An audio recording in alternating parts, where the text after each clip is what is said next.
കോഴിക്കോട്ടേക്ക് സവാരിക്കും പ്രദർശനത്തിനുമായി കൊണ്ടുപോവുകയായിരുന്ന ഒട്ടകം മതിയായ ഭക്ഷണവും വിശ്രമവും ലഭിക്കാതെ ദേശീയപാതയിൽ പിലിക്കോട് തളർന്നു വീണു. ഉടുപ്പിയിൽ നിന്ന് നടത്തിക്കൊണ്ടുപോകവെയാണ് ഒട്ടകം തളർന്നു വീണത്. മൃഗപീഡനങ്ങൾ അധികൃതർ കാണാതെ പോകുന്നു.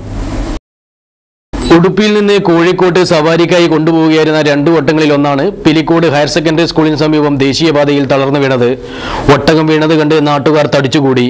മതിയായ ഭക്ഷണവും വിശ്രമവും നൽകാതെ തുടർച്ചയായ 3 ദിവസങ്ങളിലായി ഒട്ടകത്തെ നടത്തിക്കൊണ്ടുപോകുന്നതാണ് ഒട്ടകം തളർന്നു വീഴാൻ ഇടയാക്കിയത്. വൈകിട്ട് 4 മണിയോടെയാണ് ഒട്ടകം റോഡരികിൽ വീണത്. മൃഗസംരക്ഷണം കർശനമാക്കുമ്പോഴും അധികാരികൾ ഇത്തരം കാര്യങ്ങൾ കാണാതെ പോകുന്നു.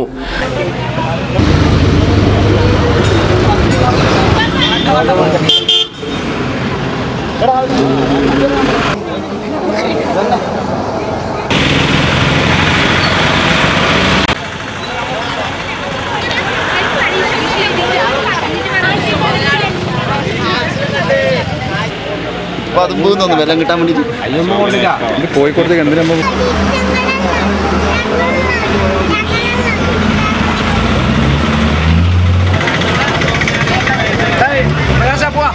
ये सवारी करता है बच्चे लोग के लिए। बच्चे लोग इधर कालीकेट में जाता है, अभी इधर से कालीकेट जाने का। कालीकेट जाने के आदमी उधर बच्चे लोग ब्रिज है, ब्रिज के ऊपर सवारी बच्चे लोग के लिए करता है। बड़ा बच्चा और छोटा ऐसा कोई लोग बैठता है तो राउंड मार के लेके आते हैं. സവാരിക്കും പ്രദർശനത്തിനുമായി കൊണ്ടുപോകുന്ന മൃഗങ്ങൾക്ക് വേണ്ടത്ര പരിചരണമോ സംരക്ഷണമോ ലഭിക്കുന്നില്ല എന്നതാണ് ഈ ദൃശ്യം വ്യക്തമാക്കുന്നത്. മധ്യപ്രദേശ് സ്വദേശി ബണ്ടിയാണ് ഒട്ടകത്തെ കോഴിക്കോട്ടേക്ക് കൊണ്ടുപോകുന്നത്. എഴുന്നേൽക്കാൻ വയ്യാതെ ഒട്ടകം റോഡരികിൽ തളർന്നു കിടക്കുകയാണ്.